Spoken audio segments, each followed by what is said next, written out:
Hey, this is Chris at Backyard Ozarks. I wanted to show y'all an update on my XJ that I've been playing with. I found out a cool trick about coil springs. So I have a set of stock JL coil springs right here. And I have a set of stock rough country XJs. The XJ ones are a 3-inch lift. The JLs are no lift, they're just stock Rubicon. But I wanted to show you how I put these JL springs on an XJ. So if you look at the diameter of the coil spring, they're the same. If you look at the front, the top diameter, the XJs are 2 inches inside diameter. The JLs are 2.5 inch inside diameter. So what you can do, what I did, I'm just playing around, experimenting, and see how it works. So far it works pretty good. But you I took a piece of PVC pipe right here with a 2-inch inside diameter, and it's about a 1/4 inch thick to make up the difference. I put that in there, I put a little screw in it right there just to hold it there, and I put a 1-inch Terraflex spacer, the JL isolator, and the 3.5 inch JL spring in the XJ bucket, and it works just fine. It gave me about 3-inch lift, 3.5 maybe.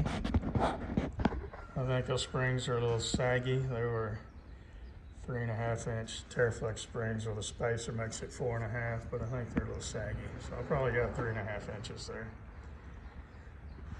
And it worked out great. It rides good.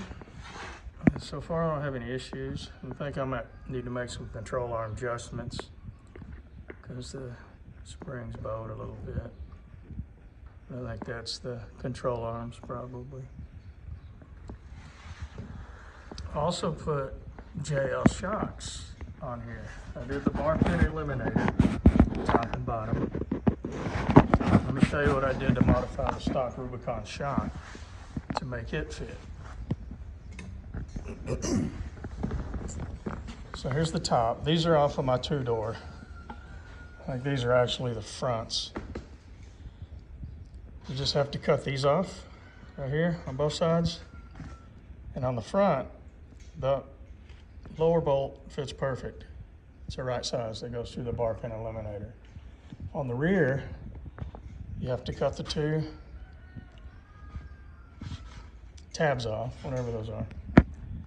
You have to drill this out to 5/8 to fit over the stock axle shock mount.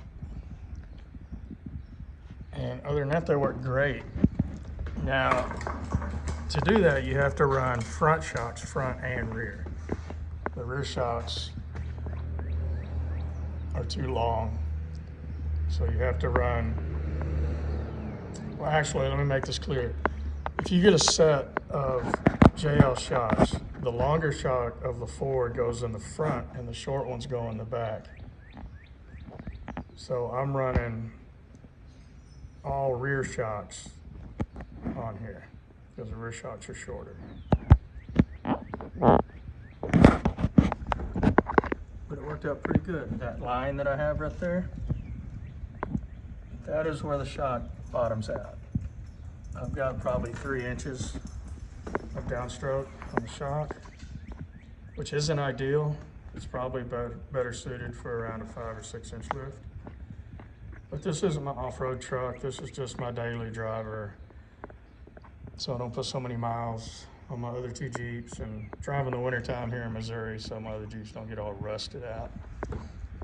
That's the whole purpose I bought this XJ for. And there's my $35 eBay brake lines. They actually work really good.